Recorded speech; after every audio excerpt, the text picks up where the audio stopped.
오, 형이 아니야, 형이 아니라고. 이반에게 가려면 도중에 카체리나 이바노브나가 살고 있는 집 앞을 지나가야 했다.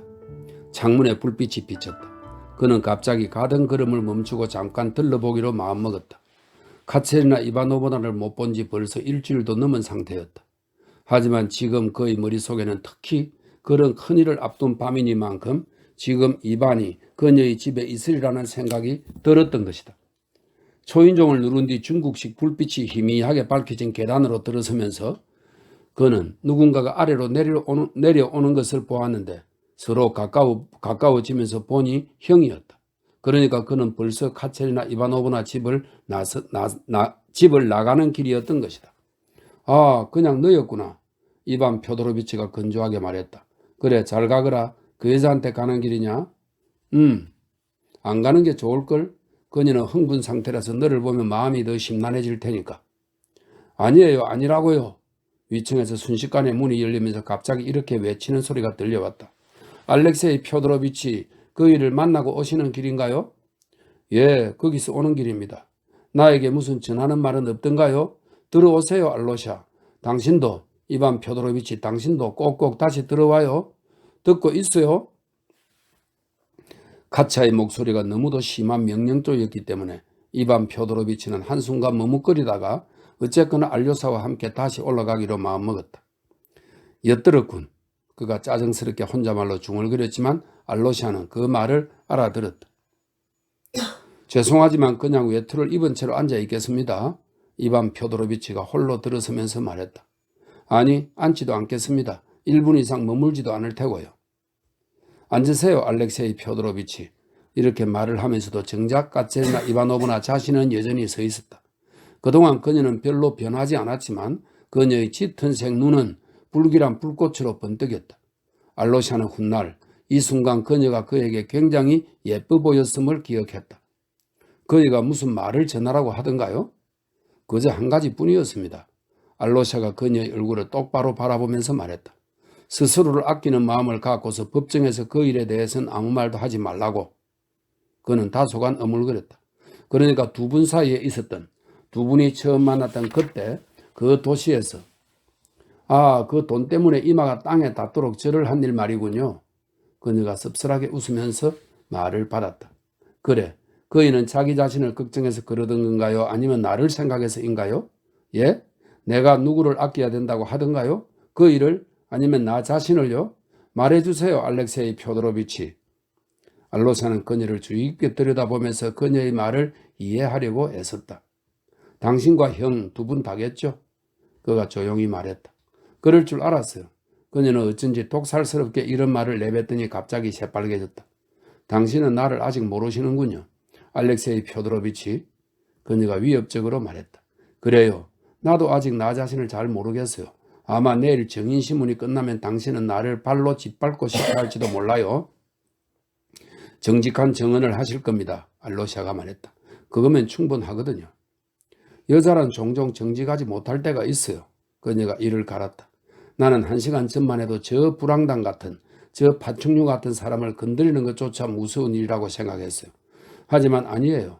그이는 나한테 여전히 한 인간인걸요? 정말 그이가 죽인 걸까요? 그이가 죽인 거냐고요. 그녀가 재빨리 이반 표도로비치에게로 몸을 돌리면서 갑자기 히스테릭하게 소리쳤다. 알로사는 자기가 도착하기 일부 전까지도 그녀가 이반 표도로비치에게 이 똑같은 질문을 던졌음을 한 번도 아니고 벌써 한 100번은 던졌고 결국 이 때문에 싸우게 됐음을 대번에 알아차렸다. 나는 스메르자코프한테 갔었어. 바로 당신이 나한테 이 사람이 아버지를 죽인 사람이라고 주장했잖아. 나는 오직 당신 말을 믿었을 뿐이야. 그녀가 여전히 이반 표도로비치를 향해 말을 이어갔다.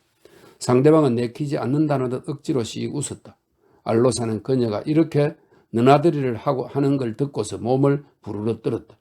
그는 그들이 이렇게 가까운 관계일 거라고는 생각도 못했던 것이다. 그래, 어쨌거나 이젠 됐어. 이반이 딱 잘라 말했다. 그만 가볼게. 내일 다시 오지. 그러곤 즉시 몸을 돌려 방에서 나가 곧장 계단을 내려갔다. 카체리나 이바노바나는 갑자기 명령이라도 하는 듯한 몸짓으로 알료사의 두 손을 잡았다. 저 사람 뒤를 따라가요. 어서 쫓아가요. 단 1분도 저 사람을 혼자 있게 해서는 안 돼요. 그녀가 빠르게 속삭였다. 저 사람 제정신이 아니에요. 저 사람이 정신이 나갔다는 거 당신은 모르시죠? 저희는 열병, 신경성 열병을 앓고 있단 말이에요. 의사가 나한테 말했어요. 제발 가보세요. 얼른 저희를 쫓아가요. 알로샤가 벌떡 일어나 이반 표도로비치의 뒤를 쫓아 달려갔다. 상대방은 아직 50보도 가지 못한 상태였다. 넌 또 왜? 그는 알로샤가 자기 뒤를 쫓아온 것을 보고서 갑자기 알로샤 쪽으로 몸을 돌렸다. 내가 미쳤으니까 너들은 내 뒤를 쫓아가라고 명령했겠지? 안 봐도 훤해. 그가 짜증스럽게 덧붙였다. 물론 그녀가 오해를 한 거겠지만 형이 아프다는 건 맞는 말이야. 알로샤가 말했다. 지금 저 집에서 형의 얼굴을 보니까 형의 얼굴이 영 안 좋아. 아주 중병이라도 걸린 것 같아, 이반. 이반은 멈추지도 않고 계속 걸었다. 알로샤는 그의 뒤를 쫓았다. 혹시 알고 있나, 알렉세이 표도로비치? 사람들이 어떻게 미치는지? 이반이 갑자기 완전히 조용한, 이제는 신경질 따윈 전혀 없는 목소리로 물었는데 그 목소리에서는 느닷없게도 아주 순진무구한 호기심이 묻어 나왔다. 아니, 잘 모르겠어. 하지만 광기의 종류도 많고 다양하지 않을까 싶어. 자기 자신이 미쳐가는 것을 스스로 관찰할 수 있을까? 내 생각엔 그런 경우에 자기 자신의 모습을 똑똑히 추적하는 건 불가능할 것 같아. 알로샤가 놀라면서 대답했다. 이반은 아주 잠깐 입을 다물었다. 나와 무슨 얘기든 하고 싶다면 화제를 좀 바꿔주렴. 갑자기 그가 말했다. 아참, 까먹을지도 모르니까 이거 형한테 보내는 편지래. 알로사가 조심스럽게 말한 뒤 호주머니에게 리자의 편지를 꺼내. 호주머니에서 리자의 편지를 꺼내 그에게 내밀었다. 그들은 때마침 가로등 가까이 온 상태였다. 리자가 아니고 리스 아이가? 리자. 이반은 금방 필체를 알아보았다. 아, 이건 그 꼬마 악마가 보낸 거로군. 그는 표독스럽게 웃더니 봉투를 뜯어보지도 않고 갑자기 갈기갈기 찢어서 허공으로 날려버렸다. 종이 조각들이 날아 흩어졌다. 16살도 안 됐을 것 같은 것이 벌써부터 추파를 던지다니. 그는 경멸스럽다는 듯 이렇게 말하면서 거리를 따라 다시 성큼성큼 걸음을 내딛었다. 추파를 던지다니? 알로샤가 소리쳤다. 음탕한 계집들이 어떻게 추파를 던지는지는 뻔하잖아. 형 왜 이래? 이반 정말 왜 이러는 거야? 알로샤가 괴롭고도 열렬한 어조로 항변을 하기 시작했다. 걔는 아직 어린애야. 형은 어린애를 모욕하고 있는 거야. 걔는 아파. 걔도 몹시 아프단 말이야. 어쩌면 미치고 있는지도 몰라. 나는 형한테 걔의 편지를 전해주지 않을 수가 없었어. 오히려 내 쪽에서 형한테서 무슨 얘기라도 듣고 싶었기 때문에 걔를 구해주려면 말이야. 너한테 해줄 말은 아무것도 없어. 만약 그 애가 어린 애라고 쳐도 나는 그 애의 유모가 아니야. 잠자코 있어, 알렉세이. 그런 말 자꾸 하지 마. 그런 건 생각조차도 하지 않고 있으니까. 둘 다 또 1분 정도 말이 없었다. 저 여자는 이제 밤새도록 성모 마리아에게 기도를 드릴 거야. 내일 법정에서 어떻게 해야 될지를 가르쳐 달라면서. 그가 갑자기 다시금 매정하고 표독스럽게 말을 시작했다. 형은 카체리나 이바노브나 얘기를 하는 거야? 그래. 자기는 미첸카를 구해주어야 될까 아니면 파멸시켜야 될까? 그러니까 자신의 영혼을 밝혀달라고 기도를 하는 거야. 저 여자도 아직은 말이다 모르고 있는 거야. 준비가 덜 됐거든. 역시나 나를 유머로 생각해서 내가 자장가나 불러주며 자기를 얼러주길 바라고 있어. 카체리나 이바노브나는 형을 사랑해, 형. 알로샤가 슬픈 감정을 담아 말했다. 그럴지도 모르지. 다만 나는 저 여자한테 관심 없어. 그녀는 괴로워하고 있어. 그러면 왜 그녀에게 이따금씩 그녀가 희망을 가질 만한 말을 해주는 거지? 조심스럽게 책망하듯 알로샤가 말을 이어갔다. 형이 그녀에게 희망을 주었다는 건 나도 알고 있어. 이런 말을 해서 미안하지만 그가 덧붙였다. 지금 나는 곧이곧대로 행동할 수 없는 처지야. 저 여자와 관계를 끊고 내 본심을 솔직히 털어놓을 수 있는 상황이 아니라고. 이반이 짜증스럽게 말했다. 살인자에게 선고가 내려질 때까지 기다려야 해. 내가 지금 저 여자와 관계를 끊으면 그녀는 나에 대한 복수심이 발동해서 내일 법정에서 저 개망나니 같은 놈을 완전히 파멸시킬 거야. 왜냐하면 그녀는 그를 정화하고 있고 또 자기가 그렇다는 걸 알고 있거든. 이건 죄다 허위야. 허위에 또 허위라고.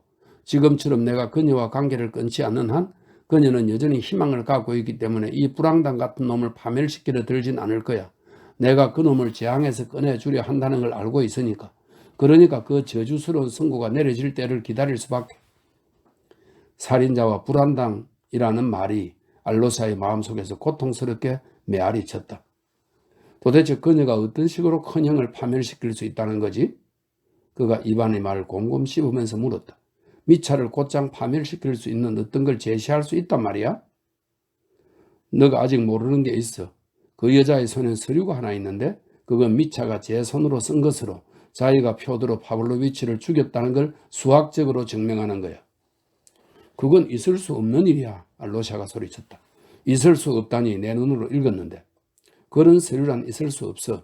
알로샤가 열을 올리며 반복했다. 왜 있을 수 없냐면 큰형은 살인자가 아니기 때문이야. 아버지를 죽인 건 큰형이 아니야. 큰형이 아니란 말이야.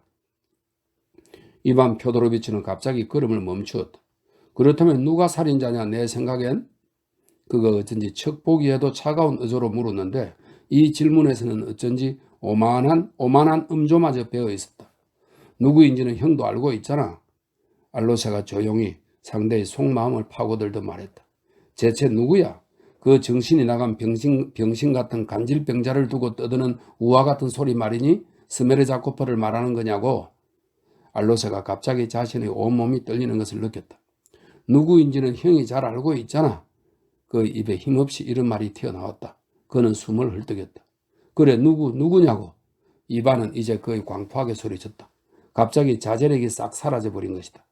내가 알고 있는 건 오직 하나뿐이야. 여전히 거의 속삭이듯 알로샤가 말했다. 아버지를 죽인 건 형이 아니야. 형이 아니야라니. 형이 아니란 게 무슨 소리야?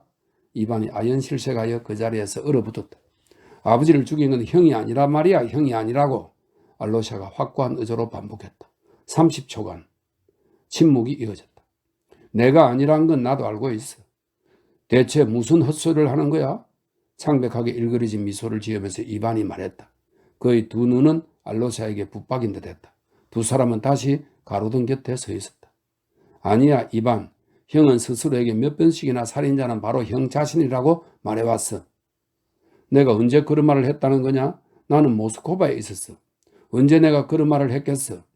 완전히 넋이 나간처럼 이반이 중얼거렸다. 형은 스스로에게 이 말을 수차례에 걸쳐 해왔어. 이 끔찍한 2달 동안 혼자 있을 때마다. 알로샤는 아까와 마찬가지로 조용히 또박또박 말을 이어갔다. 하지만 그는 이미 제정신이 아닌 듯 자기 의사와는 무관하게 어떤 불가항력적인 명령에 복종하듯 말하고 있었다. 형은 스스로를 책망하면서 살인자는 다름 아닌 형 자신이라고 스스로에게 고백해왔어. 하지만 형이 죽인 게 아니야. 형은 잘못 생각하고 있어. 형은 살인자가 아니야. 내 말 듣고 있는 거야? 형이 아니란 말이야. 하나님이 형에게 이 말을 하라고 나를 보내신 거야. 두 사람은 입을 다물었다. 길게만 느껴진 꼬박 1분 동안 이 침묵은 계속되었다. 두 사람은 줄곧 선 채로 서로의 눈을 응시하고 있었다. 두 사람은 창백했다. 갑자기 이반이 온몸을 부르르 떨더니 알로샤의 어깨를 꽉 붙들었다. 너 내 방에 왔던 거로구나. 그가 이를 갈듯 속삭이며 말했다. 너는 밤에 내 방에 와 있었어. 그 놈이 왔을 때. 바른대로 말해. 너는 그 놈을 봤지? 본 거지? 누구를 두고 하는 말이야? 미차를 말하는 거야? 알로샤가 의혹에 사로잡혀 물었다. 형 얘기가 아니잖아. 에이, 그 빌어먹을 불안당. 이반이 미치듯이 부르짖었다. 너는 그놈이 나를 찾아온다는 걸 알고 있는 거지? 어떻게 알아낸 거야? 말해. 그놈이 누구야? 나는 형이 누구 얘기를 하는 건지 통 모르겠어. 알로샤가 이젠 숫제 급에 질려 이렇게 웅얼거렸다. 아니, 넌 알고 있어. 그렇지 않고서야 너가 어떻게. 그래, 너가 모를 리가 없지. 하지만 갑자기 그는 자제력을 발휘하는 듯 싶었다. 자리에 선 채로 무언가 곰곰 생각하는 듯도 싶었다. 곧 이상 야릇한 냉소가 그의 입술을 일그러뜨렸다. 형 하고 알로샤가 다시 떨리는 목소리로 말을 시작했다. 내가 형에게 이 말을 한 것은 형이 내 말을 믿을 테니까 그런 거야. 나는 그럴 줄 알고 있어. 나는 내 평생을 걸고 형에게 이 말을 형이 아니야 라는 말을 한 거야. 내 말 듣고 있어. 내 평생을 걸었다고. 그리고 이건 하나님이 내 영혼 속에 형에게 이 말을 해주라고 정하신 거야. 비록 이 순간부터 형이 영원토록 나를 증오하게 될지라도. 하지만 이반 표도로비치는 보아하니 이제는 완전히 자제력을 되찾은 것 같았다. 알렉세이 표도로비치 하고 그가 차가운 냉소를 머금으면서 말했다. 나는 예언자나 간질병자 따위는 딱 질색이 옳시다. 하나님의 사자 같은 건 특히나 더 그렇소. 이 점은 당신도 너무나 잘 알고 있을 테지. 이 순간부터 나는 당신과 헤어지도록 하겠어. 아마 영원한 이별이 될 거요. 자, 바로 이 교차로에서 이제 그만 헤어져 주시지. 아는 게 아니라 당신 집은 이 골목을 따라가야 할 테니까. 특히 오늘 나를 찾아오는 건 절대 삼가해 주시길. 듣고 있소? 그는 몸을 돌린 뒤 단호하게 걸음을 떼놓으면서 뒤도 돌아보지 않고 곧장 걸어갔다. 형! 하고 알로샤가 그의 뒤에다 대고 소리쳤다. 오늘 형한테 무슨 일이 일어난다면 제일 먼저 나를 생각해줘. 하지만 이반은 대답이 없었다. 알로샤는 이반이 어둠 속으로 완전히 모습을 감출 때까지 교차로의 가로등 옆에 서 있었다. 그러고서 몸을 돌려 천천히 골목길을 따라 자기 집으로 향했다. 그와 이반 표도로비치는 서로 다른 집에 따로따로 살고 있었다. 둘 다 텅 비어버린 표도로 파블로비치의 집에서 살기가 싫었던 것이다. 알로샤는 어느 소시민들 가족에게서 가구가 딸린 방을 빌렸다. 이반 표도로비치는 거기서 상당히 멀리 떨어진 곳에 살았는데 형편이 넉넉한 어느 관리 미망인의 소유인 훌륭한 집에 딸린 곁체에서 상당히 아늑하고 넓은 거처를 빌려 쓰고 있었다. 하지만 곁체를 통틀어 그에게 시중을 드는 사람이라곤 귀가 완전히 먹고 고리적 사람이나 다름없는 노파이었지만 그나마도 류머티즘이 심해서 저녁 6시면 자리에 누워 아침 6시에나 일어나는 형편이었다. 이반 표도로비치는 요 2달간 이상할 정도로까지 까탈을 부리는 일이 없었고 또 완전히 혼자 있는 것을 몹시 좋아했다. 자기가 쓰는 방도 직접 청소했으며 자기 거처에 있는 나머지 방들은 숫째 들어가 보는 일도 드물었다. 자기 집의 대문 앞에 다다라 이미 초인종의 손잡이를 쥔 뒤 그는 걸음을 멈추었다. 분함을 참지 못해 온몸에 전율이 일어나 자신이 벌벌 떨고 있음을 느꼈던 것이다. 갑자기 그는 초인종을 내버려두고 침을 택 뱉고선 몸을 뒤로 돌리더니 또 황급히 완전히 다른 길로 접어들었으니 도시의 정반대편 끝 자기 집에서 2베르스타쯤 떨어진 곳에 위치한 다 쓰러져가는 보잘것없이 작은 통나무 집으로 가는 것이었다. 거기에는 마리아 콘드라치 예브나가 살았는데 한때 표도로 파블로비치의 옆집에 살면서 표도로 파블로비치 집 부엌으로 수프를 얻으러 오곤 했으며 그 무렵 스메르자코프가 기타를 치면서 자신의 노래를 불러주곤 했던 바로 그 여자였다. 그녀는 전에 살던 집은 팔아버리고 지금은 어머니와 함께 그의 오두막이나 다름없는 그 집에서 살고 있었고 그의 죽음의 문턱을 드나들 만큼 심하게 앓고 있는 스메르자코프는 표도로 파블로비치가 죽은 이후로 이들 집에 살고 있었다. 바로 이 스메르자코프를 보기 위해 이반 표도로비치는 지금 길을 나선 것이니 불현듯 한 가지 상념이 떠올라 불가항력적인 힘으로 그를 이끌고 있었다. 6. 스메르자코프와의 첫 번째 만남. 그러니까 이반 표도로비치가 모스크바에서 돌아온 후 스메르자코프와 얘기를 나누어 가는 것은 이번이 벌써 세 번째였다. 참 그 이후 그가 처음으로 스메르자코프를 만나 얘기를 나눈 것은 모스크바에서 돌아온 첫날이었고 그 다음엔 2주일이 지난 뒤에 한 번 더 그를 방문했다. 하지만 이 두 번째 만난 이후에는 스메르자코프와의 만남을 중단했고 때문에 지금 그는 벌써 한 달 남짓 그를 보지 못한 데다가 그에 대해서는 거의 아무것도 듣지 못했다. 그 당시 이반 표도로비치는 아버지가 죽은 지 5째 되는 날에 모스크바에서 돌아왔던 까닭에 발인하는 것도 보지 못했다. 장례식은 마침 그가 도착하기 전날 밤에 치러졌던 것이다. 이반 표도로비치가 지체된 사연은 이렇다. 즉 알로샤가 그의 모스크바 주소를 정확히 몰랐기 때문에 전보를 치기 위해 카체리나 이바노브나에게 의뢰했는데 그녀 역시도 현재 주소를 몰랐기 때문에 이반 표도로비치가 모스크바에 도착하자마자 자기 언니와 이모의 집에 들를 것이라고 생각하여 그들에게 전보를 쳤던 것이다. 하지만 그는 도착하고 나서 나흘째 되는 날에야 비로소 그들의 집에 들렀고 전보를 읽자마자 곧장 쏜살같이 우리 도시로 날아왔다. 그가 우리 도시에 도착하여 처음으로 만나 얘기를 나눈 사람은 알로샤였는데 그가 미차에게 혐의를 두려워하지도 않을 뿐더러 우리 도시의 모든 다른 견해들과는 정면으로 대치되는 바 곧장 스메르자코프를 살인자로 지목한 것에 깜짝 놀랐다. 이어 경찰서장, 검사를 만나서 혐의 내용 및 체포에 관한 세부 사항들을 알고 난 뒤에 더더욱 알로샤에게 놀랐으며 그의 의견을 그저 극도로 달아오른 형제와 이반도 익히 알고 있듯 워낙에 미차를 사랑했던 알로샤의 연민의 결과로 치부했다. 겸사겸사 자기 형 드미트리 펴도로비치를 향한 이반의 감정에 대해 처음이자 마지막으로 한 두어 마디 정도만 해두자. 이반은 형을 결단코 좋아하지 않았으며 이따금씩 그에게 큰 연민을 느낄 때도 있었지만 그것마저도 경멸이 지나쳐 혐오에까지 이른 감정과 뒤섞인 것이었다. 미차라는 인간 자체, 미차의 그 형체마저도 그는 딱 싫었다. 미차를 향한 까젤리나 이바노브나의 사랑은 경노의 감정을 갖고 바라보았다. 그나저나 피고가 된 미차를 처음으로 만난 것도 역시 모스크바에서 돌아온 그날이었는데 이 만남은 그의 내부의 도살인 미차의 유죄에 대한 확신을 약화시키기는커녕 오히려 강화시켜 놓았다. 그때 가서 보니 형은 불안하고 병적으로 흥분된 상태였다. 미차는 말은 많았지만 넋이 나간 듯 아주 산만했고 아주 매몰찬 의조로 스메르자코프를 몰아세웠지만 도무지 뒤죽박죽이었다. 무엇보다도 줄곧 고인이 자기한테서 훔친 그 3,000루블 이야기를 해댔다. 내 돈이야. 그건 내 돈이었어. 라고 미차는 되뇌었다. 내가 그걸 훔쳤더라도 나는 옳았을 거야. 자기한테 불리한 모든 증언들에 대해서는 거의 이의를 제기하지도 않았으며 자기에게 유리한 사실들을 논할 때도 역시나 아주 요령부득에다가 터무니가 없었으니 대체로 이반은 고사하고 그 누구 앞에서든 자기 자신의 누명을 벗고 싶은 사람이 없는 것처럼 굴었고 오히려 성질을 부리고 자신의 혐의 내용을 오만하게 무시하고 욕설을 퍼부으면서 열을 올렸다. 문이 열려 있었다는 그리고리의 증언에 대해서는 그저 경멸스럽다는 듯 비웃을 뿐 그건 악마가 연 것이라고 주장했다. 하지만 이 사실에 대해서도 조리 있는 해명이라고는 전혀 제시할 수 없었다. 심지어 이 첫 번째 만남에서 그는 제 입으로 모든 것이 허용된다라고 주장하는 놈들은 자기에게 혐의를 걸거나 신문할 자격이 없노라고 이반 펴도로비치에게 매몰차게 말함으로써 그를 모욕하기까지 했다. 대체로 이번엔 이반 펴도로비치에게 아주 비우호적이었던 것이다.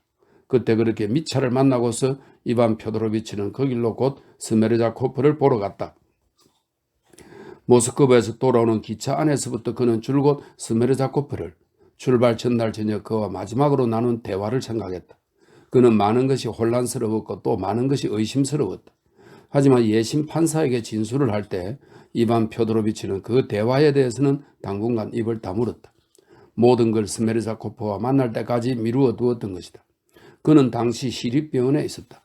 의사 게르첸 슈투페 그리고 이반 펴도로비치가 병원에서 만난 의자 바르빈스키는 이반 펴도로비치가 집요하게 질문을 퍼붓자 스메르자코프의 간질병은 의심의 여지가 없는 것이라고 확고하게 대답했으며 참극이 있는 당일 간질 발작이 난 척 연기를 했던 것 아닐까요? 라는 질문에는 오히려 놀라기까지 했다. 그들은 이 발작은 예사롭지 않은 것으로서 며칠간 지속적으로 반복되었기 때문에 환자의 생명이 정말로 위태로운 상태였지만 필요한 조치를 취한 결과 이제는 이미 무사할 거라고 장담하게 됐다고 그에게 설명했는데 하지만 그럼에도 그의 정신 상태는 평생 동안은 아니겠지만 상당히 오랫동안 부분적으로 이상이 있을 수 있다는 것이었다. 그래도 이반 펴도로비치가 참지 못하고 그럼 지금 미쳤다는 소리입니까? 라고 캐묻자 아직은 절대 그런 건 아니지만 다소간 비정상적인 점들이 눈에 띄긴 하는군요. 라고 그에게 대답해 주었다. 이반 펴도로비치는 이 비정상적인 점들이란 것이 어떤 것인지 직접 알아내기로 마음먹었다. 병원에서는 즉시 그의 면회를 허가해 주었다. 스메르자코프는 별실에 있었고 병원용 침대 위에 누워 있었다. 때마침 그의 곁에는 침대가 하나 더 있었고 거기에는 이 도시의 어느 쇠약한 소시민이 누워 있었는데 수종으로 온몸이 퉁퉁 부어올라 내일 모레면 곧 죽을 것 같았으므로 대화에 방해가 될 수도 없었다. 스메르자코프는 이반 펴도로비치를 보자 믿기지 않는다는 듯 이를 드러내며 희죽 웃었고 첫 순간에는 심지어 겁을 집어먹은 듯도 싶었다. 적어도 이반 펴도로비치의 머릿속으론 이런 생각이 스치고 지나갔다. 하지만 이것은 그저 순간에 불과했고 남은 시간 동안은 스메르자코프가 오히려 너무도 평온한 탓에 그는 거의 충격을 받기까지 했다. 이반 펴도로비치는 첫눈에 그가 그야말로 완전히 중증이라는 걸 확신하게 됐고 여기엔 의심의 여지가 없었다. 그는 몹시 허약했고 혀도 간신히 놀리는 듯 느릿느릿 말을 했다. 몸은 바싹 여비고 얼굴은 또 샛노래져 있었다. 20분 정도의 면회 시간 내내 머리가 아프다느니 팔다리가 쑤신다느니 우는 소리를 해댔다. 그새 종파처럼 훌쭉해진 그의 얼굴은 완전히 조그마해진 것 같았고 관자놀이개의 머리카락은 엉망으로 헝클어져 있었고 멋부려 빗어 올린 앞머리는 온데간데 없고 오직 가느다란 잔머리 한 움큼만 위로 삐죽 솟아있었다. 하지만 무언가를 암시하는 듯 슬쩍 찡그리는 왼쪽 눈은 영락없이 예전의 스메르자코프 그대로였다. 영리한 사람과는 얘기를 나누는 것도 흥미롭다 라는 말이 즉시 이반 표도로비치의 머릿속에 떠올랐다. 그는 스메르자코프의 발치 곁 의자에 앉았다. 스메르자코프는 고통스러워하면서 침대에서 몸뚱어리를 조금 움직이긴 했지만 먼저 말을 꺼내지도 않고 입을 다물고 있었고 더욱이 이젠 흥미도 별로 없는 듯한 시선이었다. 어때? 나와 말을 할 수 있겠나? 이반 표도로비치가 물었다. 절대로 피곤하게 하진 않으마. 할 수 있다마다요. 스메르자코프가 약한 목소리로 우물거렸다. 오신 지 오래되셨습니까? 그는 곤혹스러워진 방문객의 용기를 복돋아주듯 관대하게 덧붙였다. 오늘에 와서 여기서 일어난 너희들이 성가신 일을 처리하려고. 스메르자코프는 한숨을 내쉬었다. 왜 한숨을 쉬는 게냐? 너는 알고 있었으면서. 이반 표도로비치는 다짜고짜 내까렸다. 스메르자코프는 의젓하게 잠깐 침묵을 고수했다. 어떻게 모를 수가 있었겠습니까요? 진작부터 불보듯 뻔했는걸요. 다만 이렇게까지 될 줄이야 어떻게 알았겠습니까? 이렇게까지 되다니 이놈 얼렁뚱땅 넘어갈 생각은 하지마. 니놈은 지하 창고에 내려가서 즉시 간질 발작이 일어날 것처럼 예언하지 않았더냐? 곧 바로 지하 창고라고 했단 말이다. 설마 도련님은 정인신문에서 그 얘기를 벌써 하셨습니까? 스메르자코프가 평온하게 호기심을 보였다. 이반 표도로비치는 갑자기 화가 버럭 났다. 아니 아직은 말하지 않았지만 꼭 말할 테다. 내 놈은 이봐 지금 나한테 많은 걸 해명해 줘야겠어. 이 자식 명심해둬. 나를 상대로 무슨 수작을 부리는 건 용납하지 않을 테니까. 제가 뭐하러 수작을 부리겠습니까요? 저는 오로지 주 하나님과 다름없는 도련님만 믿고 있는걸요. 스메르자코프는 잠깐 눈을 감았을 뿐 예의 그 완전히 평온한 어조로 말했다. 첫째 하고 이반 표도로비치가 본격적으로 나섰다. 나는 간질 발작은 미리 예언할 수 없다는 걸 알고 있어. 알아보고 하는 소리니 네 놈을 얼렁뚱땅 넘어갈 생각하지 마. 날짜와 시간은 예언할 수는 없단 말이다. 그런데도 너는 그때 어떻게 날짜에다 시간까지 더욱이 지하 창고라는 장소까지 나한테 예언할 수 있었던 거지? 일부러 발작이 난 척 연기를 한 게 아닌 다음에야 어떻게 정확히 이 지하 창고에서 발작이 일어나 바닥으로 떨어질 거라는 걸 알 수 있었냐고. 지하 창고라면 그렇잖아도 가야 됐었죠. 그것도 하루에 몇 번씩이나요. 스메르자코프가 서두르지 않고 말꼬리를 질질 끌며 말했다. 정확히 1년 전에도 그런 식으로 다락방에서 떨어졌었죠. 간질 발작이 일어날 날짜와 시간을 미리 예언할 수 없는 건 맞지만 그 예감이란 언제든지 지닐 수 있으니까요. 하지만 너는 날짜와 시간을 예언했단 말이다. 저희 간질 발작에 대해서는 차라리 도련님 이곳 의사들한테 가서 알아보십시오. 저희 발작이 진짜였는지 가짜였는지 말입죠. 저로선 도련님께 이 문제에 대해 더 이상 드릴 말씀이 전혀 없군요. 그럼 지하 창고는 어떻게 예언한 거냐? 도련님께서는 이 지하 창고에 아주 환장을 하셨군요. 그때 이 지하 창고로 내려갔을 때 저는 두려움과 의혹에 사로잡혀 있었습니다. 도련님마저 없으니 온 세상을 통틀어 더 이상 의지할 사람이 아무도 없다는 생각에 더더욱 두려웠던 것이죠. 그때 바로 그 지하 창고를 내려가는데 이제 곧 그놈이 올 것이다. 그놈이 시작되면 굴러 떨어질까 아닐까?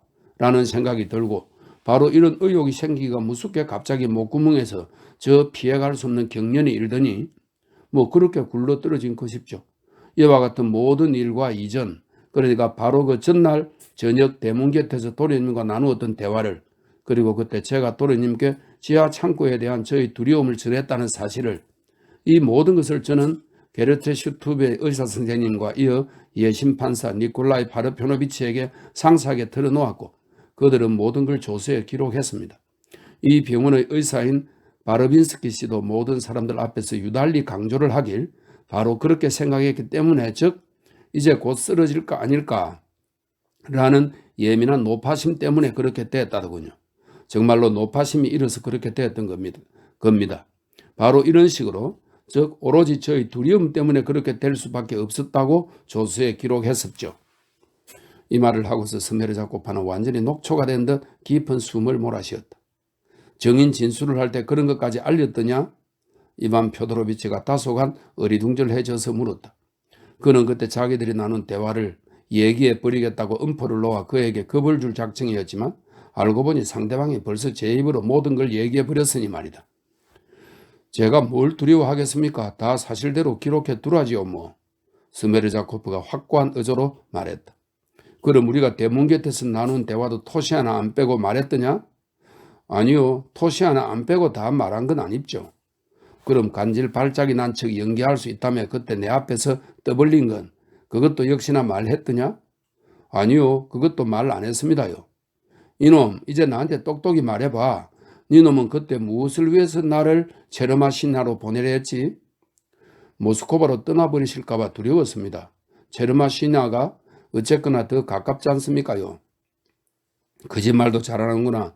니놈이 직접 나한테 떠나라고 권해서 죄스러운 일을 피해 멀리 떠나시지요. 하지 않았더냐? 그건 제가 그때 집안에 재앙이 있으리라는 예감이 들어 도련님이 가여웠던 나머지 그러니까 오로지 도련님을 향한 우애의 정과 마음에서 우러나오는 충성심에서 그런 겁니다요. 다만 도련님보다는 제 몸에 대한 가여움이 더 컸었죠. 그래서 죄스러운 일을 피해 멀리 떠나라고 말씀드렸던 것입니다.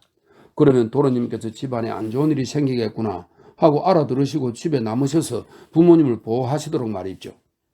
좀 더 단도직입적으로 말하지 그랬더냐 바보 같은 놈아. 이반 표도로비치가 갑자기 발끈했다. 그때 제가 어떻게 더 단도직입적으로 말할 수 있었겠습니까요? 저는 그저 그렇게 될까봐 무서웠을 뿐이고 게다가 도련님께서 화를 내실 수도 있었으니까요. 저는 물론 드미트리 표도로비치가 무슨 스캔들이라도 일으키지 않을까 어쨌거나 이 돈을 자기 걸로 생각하고 있으니까 혹시 그걸 가져가 버리지는 않을까 염려할 수는 있었지만 그렇다고 해서 그렇게 살인까지 저지를 줄 누가 알았겠습니까? 그냥 주인 나리의 이부자리 밑에 봉투째로 숨겨진 그 3,000루블만 살짝 훔쳐갈 거라고 생각했는데 그만 이렇게 죽여버렸으니 말이죠. 그러니 도련님인들 어떻게 짐작할 수 있겠습니까? 도련님? 제 입으로 짐작도 할 수 없는 일이었다고 말하면서 내가 어떻게 눈치를 채고 집에 남아 있을 수 있었다는 거냐? 왜 앞뒤가 안 맞는 소리를 짓거리는 게냐? 이반 표도로비치가 생각에 잠긴 채 말했다. 제가 도련님들의 그 모스코바 대신에 체르마 시나로 가라고 권했으니까 눈치를 챘을 법 합지요. 그렇다 한들 어떻게 눈치를 챌 수 있었다는 거냐고. 스메르자코파는 몹시 지친 것처럼 보였으며 또다시 1분 정도 입을 다물었다. 바로 다음과 같은 이유로 눈치채실 수 있으셨겠죠. 즉 제가 도련님께 모스코바가 아니라 체르마 시니아를 권한다면 그건 다시 말해서 모스코바는 멀리 있으니까 도련님이 여기 아주 가까이 있기를 바란다는 뜻인데 드미트리 표도로비치는 도련님께서 가까운 곳에 있는다는 걸 알면 차마 엄두를 내지 못했을 테니까요. 더욱이 무슨 일이 일어날 시에는 도련님께서 최대한 빨리 오셔서 저를 보호해 주실 수도 있었을 테고요. 왜냐하면 제 입으로 도련님한테 그리고리 바실리에비치의 병 얘기를 일러주었고 또 간질 발작이 일어날까 무섭다는 말씀도 드렸으니까요. 고인의 방으로 들어갈 수 있는 그 노크 신호들을 그리고 드미트리 표도로비치가 저를 통해서 그 모든 걸 알고 있음을 도련님께 설명해 드린 뒤 저는 도련님께서 이미 그때 그분이 틀림없이 무슨 일을 저지를 것을 눈치채시고서 체르마 시니아에 가는 건 고사하고 숫째 그냥 집에 남아 계실 거라고 생각했지 뭡니까? 이놈 말 한 번 조리 있게 잘하는군 하고 이반 표도로비치는 생각했다. 비록 좀 우물거리긴 하지만 말이야. 게리켄 슈투베는 대체 뭘 두고서 정신상태에 이상이 생겼다고 말한 걸까? 이놈 나한테 슬슬 허튼 수를 쓰는 게냐 망할 자식 같으니 그가 화를 내면서 소리쳤다. 저는 고백하건대 그때 도련님께서 완전히 눈치를 채셨다고 생각했습니다요. 그야말로 순진무구한 표정으로 스메르자코프가 대거리를 했다. 눈치를 챘다면 집에 남았겠지. 이반 표도로비치가 다시 발끈하며 소리쳤다. 그랬겠지요. 하지만 저는 도련님께서 모든 것을 눈치채고서도 그저 가능한 한 빨리 죄스러운 일을 피해 떠나버린 거라고 생각했습니다요. 너무 두려웠던 나머지 자기 몸을 보존하고자 그저 어디론 도망을 치기 위해서 말입죠. 니놈은 모든 사람들이 니놈 같은 겁쟁이라고 생각했던 모양이지. 죄송한 말씀이지만 도련님도 저와 같을 거라고 생각했습니다. 물론 눈치를 챘어야 했지. 이반은 흥분했다. 아닌 게 아니라 니놈 선에서 무슨 추잡한 일이 일어나리라는 걸 눈치챘어. 그래봤자 거짓말이야. 넌 또 거짓말을 넣어놓고 있는 거야. 그가 갑자기 무언가 기억나는 게 있어 이렇게 소리쳤다. 기억나나? 이놈이 그때 마차 곁으로 다가와서 나한테 영리한 사람과는 얘기를 나누는 것도 흥미롭다 라고 말했던 거 말이야. 다시 말해서 그렇게 칭찬한 걸 보면 내가 떠나는 게 기뻤다는 것이겠지? 스메르자코프는 다시 한번 한숨을 내쉬었다. 그의 얼굴이 붉게 상기되는 듯 했다. 기뻐했다면 이라며 그는 다소간 숨을 헐떡이면서 말했다. 그건 오로지 모스크바가 아니라 체르마시니아로 가게 됐다고 하셨기 때문입니다. 어쨌거나 그쪽이 더 가까우니까요. 다만 제가 도련님께 드린 바로 그 말씀은 칭찬이 아니라 책망이었습니다요. 그것을 못 알아들으셨군요. 책망이라니? 그런 재앙이 닥치리라는 예감이 들었으면서도 친 아버님을 버려두고 떠나시다니, 또 우리를 보호할 생각도 하지 않으시다니 말입죠. 언제라도 저한테 그 삼천을 훔쳤다는 누명을 씌워 끌고 갈 수도 있는 상황이었으니까요. 이 망할 놈의 자식, 이만이 또다시 욕을 퍼부었다. 잠깐만, 그런데 니놈은 신호 그 노크 소리에 대해서도 예심 판사와 검사에게 알렸더냐? 있는 그대로 죄다 알려드렸었죠. 이반 표도로비치는 다시금 속으로 깜짝 놀랐다. 내가 그때 무언가 생각을 했다면 하고 그가 다시 말을 시작했다. 그건 오직 니놈 선에서 무슨 추잡한 일이 일어날 거라는 거였어. 드미트리라면 사람을 죽일 수는 있어도 도둑질 따윈 하지 않아. 그때 나는 그렇게 믿고 있었지. 하지만 니놈이라면 어떤 추잡한 일도 능히 저지르고 남을 놈이라고 생각했어. 니놈이 직접 간질 발작을 연기할 수 있다고 나한테 말했잖아. 대체 뭘 위해 그런 소리를 한 거냐? 오로지 제가 순진무구해서입죠. 더욱이 저는 평생 동안 일부러 간질 발작을 연기한 적이 한 번도 없었고 그저 도련님 앞에서 자랑을 하느라 그렇게 말했을 따름입죠. 그냥 어리석었을 따름입죠. 저는 그때 도련님을 몹시 좋아했기 때문에 도련님을 아무런 허물 없이 대했던 것뿐입니다. 형은 니놈이 죽였고 니놈이 훔쳤다면서 곧장 니놈을 범인으로 몰아세우고 있어. 아니, 그분에게 더 이상 뭐가 있습니까? 스메르자코파는 이를 드러내면서 씁쓸하게 웃었다. 증거가 산더미처럼 쌓였는데 누가 그분 말을 믿겠습니까? 그리고리 바실리에비치가 문이 열린 걸 보았는데 이제 와서 뭘 어쩌겠어요. 에라이 하늘의 뜻이다 이런 식이죠. 제 몸 하나 구하려고 벌벌 떨기만 할 뿐. 그는 조용히 입을 다물더니 갑자기 무슨 생각이 난 듯 이렇게 덧붙였다. 뭐 그러니까 또 같은 말을 하게 되는데쇼. 그분이 이건 제가 한 짓이라며 저한테 죄를 덮어 씌우려 한다는 건 저도 이미 들었습니다. 하지만 이건 제가 간질 발작을 연기하는데 도사라는 소리와 거의 다를 바 없죠. 하지만 그 당시 제가 정말로 도련님의 부친을 어떻게 할 속셈이 있었다면 간질 발작을 연기할 줄 안다는 얘기를 도련님께 미리 했겠습니까? 제가 그렇게 살인할 속셈이었다면, 아니 제가 아무리 바보천치라도 앞으로 저 자신에게 불리한 그런 증거가 될 말을 다름 아닌 친아들인 도련님께 했겠습니까? 당치도 않습니다요. 이게 말이 되나요 어디? 이건 오히려 도무지 있을 수 없는 일입니다요. 지금 도련님과 저의 이 대화도 저 하나님을 제외하면 아무도 듣고 있지 않는데 만약 도련님께서 검사와 니콜라이 파르표노비치에게 알리신다고 해도 그 덕분에 긍정적으로는 오히려 저를 변호해 주시는 결과가 될 겁니다요.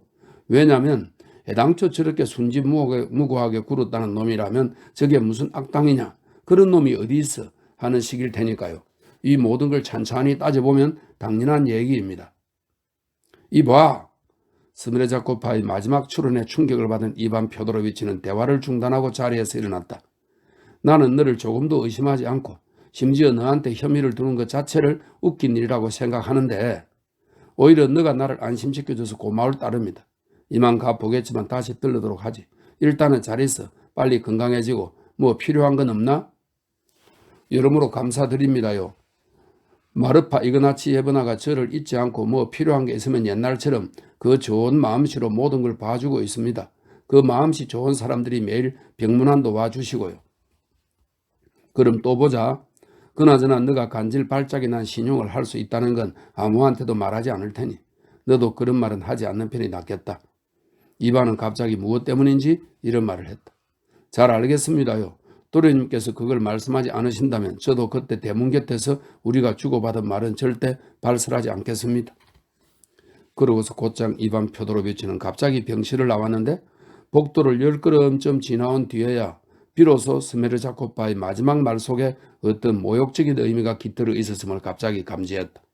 이제 와서 그는 다시 가보고 싶은 마음이 들었지만 이건 잠시 스쳐간 생각에 불과했을 뿐 바보 같은 짓들이야 라고 말한 뒤 서둘러 병원을 나갔다. 무엇보다도 그는 범인이 스메르자코프가 아니라 자기 형 미차라는 정황에 정말로 마음이 편해지는 것을 느꼈으니 사실 그 반대가 되어야 할 것 같지만 말이다. 왜 그런 느낌이 들었을까? 그는 그 당시 분석을 해보고 싶지도 않았고 심지어 자신의 감정을 해적이는 것에 혐오가 마저 느꼈다. 어서빨리 무언가를 잊고 싶을 따름이었다. 그 이후 며칠 동안 그는 미차를 골치 아프게 만드는 모든 증거들을 좀 더 가까이서 좀 더 본격적으로 접하게 되면서 미차가 유죄라는 것을 이미 완전히 확신하게 되었다. 아주 하찮은 사람들이 내놓은 증언 중에서도 페냐나 그녀의 어머니의 증언처럼 거의 전율을 불러일으키는 것도 있었다. 페루오친, 술집, 플로트니코프 상점, 모크로에의 증인들에 대해서는 새삼스레 더 말할 말도 없었다. 무엇보다도 세부적인 사항들이 골치가 아픈 것들이었다. 비밀 노크 신호에 대한 정보는 그리고리의 열린 문에 대한 증언과 거의 마찬가지로 예심 판사와 검사에게 충격을 안겨주었다. 그리고리의 아내 마르파 이그나치예브나는 이반 표도로비치가 꼬치꼬치 캐묻자 스메르자코프는 밤새도록 그들의 방에 칸막이 하나를 사이에 둔 채 우리 침대에서 세 발짝도 떨어지지 않은 곳에 누워 있었고 비록 그녀 자신이 깊은 잠에 빠져 있긴 했지만 그의 신음소리에 여러 번이나 잠에서 깼다고 곧바로 선언했다. 줄곧 신음을 했다. 신음소리가 끊이질 않았다. 라는 것이었다. 게르첸 슈투베와 이야기를 나누는 자리에서 이반 표도로비치가 스메르자코프는 절대로 정신이 나간 것이 아니라 그저 좀 쇠약해진 것 같다는 의심을 내비치자 노인은 그저 야릇한 미소를 머금을 따름이었다. 그러곤 이반 표도로비치에게 그럼 그 사람이 지금 무엇에 유달리 정성을 쏟고 있는지 알고 있어? 라고 물었다. 프랑스 단어를 외우고 있어요. 그 사람 베개 밑에 공책이 있는데 거기에는 프랑스 단어들이 누군가에 의해 러시아 철자로 쓰여 있지요. 헤헤헤. 이반 표도로비치는 마침내 모든 의심을 버렸다. 형 드미트리라면 이젠 언제나 생각만 해도 더럽기만 했다. 하지만 그럼에도 한 가지 이상한 점이 있었다. 즉 알로샤가 여전히 살인을 저지른 건 드미트리가 아니라 기필코 스메르자코프라는 주장을 주고도 굽히지 않았던 것이다. 이반은 언제나 내심 알로시아의 견해를 존중해왔지만 지금은 이 때문에 그에 대해 심한 의혹을 품었다. 알로시아가 이반과 있을 땐 미차 얘기를 하려고 하지도 않고 또 먼저 말을 꺼내는 일도 없을 뿐더러 그저 이반이 묻는 말에만 대답을 하는 것도 이상했다. 이 점도 확인이 이반 표도로비치의 눈에 떠있는 것이었다. 그건 그렇고 이 무렵 그는 완전히 다른 한 가지 정황에 몰입해 있었다. 모스크바에서 온 이후 초창기 그는 카체리나 이바노바나를 향한 불타는 듯한 광기 어린 열정에 온통 그리고 돌이킬 수 없이 빠져버린 것이다. 하지만 여기 이 자리에서는 훗날 이반 표도로비치의 전 생애에 뚜렷이 남게 된 그의 이 새로운 열정에 대한 얘기를 시작할 형편이 못 된다. 이 모든 것이 이미 다른 이야기, 언제쯤 착수할지 나로서는 알 수 없는 또 다른 소설의 밑거름이 되어줄 수 있겠지만 말이다. 여하튼 아무리 그래도 지금 곧 언급해야 될 대목이 있는데 즉 내가 이미 묘사했듯 밤에 알료사와 함께 까체리나 이바노브나 집을 나오면서 이반 표도로비치가 그에게 했던 나는 그 여자한텐 관심 없어 라는 말. 이것은 그 순간에 순전히 거짓말을 한 것에 지나지 않았다. 그는 정말로 그녀를 죽일 수 있을 만큼 정화할 때도 들어있었지만 그럼에도 그녀를 미칠 듯 사랑하고 있었다. 여기에는 많은 이유가 한데 뭉쳐 있었다. 미차 사건 때문에 완전히 충격을 받은 그녀는 자기한테로 돌아온 이반 표도로비치가 마치 무슨 구세주라도 되는 양 그에게 매달렸다. 그녀는 자신의 감정에 있어서 분노와 모욕과 굴욕을 맛보아야 했다. 이런 상황에서 옛날에도 그녀를 그토록 사랑해 주었던 그녀는 이것을 너무도 잘 알고 있었다. 그리고 그 지성과 감성을 늘 자기 자신과는 비교할 수 없을 만큼 높은 것으로 존중해온 그 사람이 다시 나타난 것이다. 하지만 이 엄정한 처녀는 자기 연인의 까라마조프적인 격렬한 욕망과 그녀를 향한 한결같은 흠모에도 불구하고 자신을 오롯이 희생하진 않았다. 동시에 미차를 배반했다는 회한으로 끊임없이 괴로워했으며 이방과 과격한 말다툼을 벌일 때면 그에게 이 얘기를 노골적으로 해버렸다. 바로 이것을 두고서 그는 알로시아와 이야기를 하면서 허위 위에 허위라고 했던 것이다. 여기에는 물론 정말로 많은 허위가 있었고 또 이것이 이반 표도로비치를 제일 짜증스럽게 만드는 것이었지만 어쨌거나 이 모든 얘기는 나중에 하도록 하자. 한마디로 말해서 그는 일시적으로나마 스메르자코파를 거의 있다시피 했다. 하지만 처음 그를 방문하고서 2주일이 지난 뒤 이전과 다름없이 그 이상한 생각들이 또다시 그를 괴롭히기 시작했다. 그가 스스로에게 끊임없이 다음과 같은 질문을 던진 것만 봐도 그 괴로움은 충분히 짐작이 된다. 그때 표도로 파블로비치의 집에서 보낸 마지막 날 밤 대체 무엇을 위해 출발을 코앞에 두고서 도둑처럼 몰래 계단으로 내려가 아버지가 아래층에서 뭘 하는지를 엿들었을까? 왜 나중에 이 일을 떠올리면 혐오감이 드는 것일까? 다음날 아침 길을 떠나면서 왜 갑자기 그토록 가슴이 아려왔던 것일까? 모스크바에 도착한 마당에 왜 스스로에게 나는 비열한 놈이야 라고 말했던 것일까? 그리고 바로 지금 이 생각들이 너무도 고통스러워 한 번은 하다못해 가체리나 이바노브나 마저도 거의 잊을 수 있을 것만 같다는 생각이 들었으니 이 정도로까지 그는 갑자기 이 생각들에 사로잡혀 있었던 것이다. 때마침 이런 생각을 하고 있던 차에 길거리에서 알로샤와 마주친 적이 있었다. 그는 곧장 알로샤를 불러 세우고 갑자기 그에게 이런 질문을 던졌다. 기억나? 저녁 식사 후 드미트리가 집 안으로 쳐들어와선 아버지를 흠씬 두들겨 팼을 때 그러고 나서 내가 뜰에서 너한테 기대의 권리 정도는 보유하고 있겠다고 말한 거 말이다. 어디 한번 말해봐. 너는 그때 내가 아버지의 죽음을 바라고 있다고 생각했니? 아니니? 그렇다고 생각했어. 알로샤가 조용히 대답했다. 하긴 정말 그랬어. 이건 짐작을 하고 자시고 할 것도 없는 일이었지. 하지만 그때는 내가 한 마리의 독사가 다른 한 마리의 독사를 잡아먹는 것을 바라고 있다는 생각은 들지 않았었니? 다시 말해서 드미트리가 아버지를 죽여주길, 그것도 어서 빨리 죽여주길 바란다는, 그리고 내가 나서서 기꺼이 거들어줄 용의마저 있다는. 알로샤는 살짝 참백해진 얼굴로 말없이 형의 눈을 바라보았다. 어서 말해봐. 이반이 소리쳤다. 나는 네가 그때 어떻게 생각했는지를 죽어도 알고 싶단 말이다. 나에게 필요한 건 진실이라고. 그는 대답을 듣기도 전에 미리 어떤 분노에 차서 알로샤를 바라보며 가쁜 숨을 몰아쉬었다. 형 미안해. 그땐 그런 생각까지 했어. 알로샤가 이렇게 속삭인 뒤 상황을 누그러뜨릴 어떤 말도 하나 덧붙이지 않고 입을 다물어 버렸다. 고맙다. 이반은 딱 잘라 말하고서 알로샤를 내버려준 채 황급히 제 갈 길을 갔다. 그때부터 알로샤는 이반 형이 어쩐지 자기를 매몰차게 멀리하기 시작했을 뿐더러 심지어 자기를 싫어하게 됐다는 점까지 눈치챘으며 때문에 그 이후론 알로샤 자신도 이미 형에게 발길을 끊었다. 하지만 그 순간 이반 표도로비치는 이렇게 알로샤를 만난 직후 집에도 들르지 않고 갑자기 또다시 스메르자코파를 찾아갔다.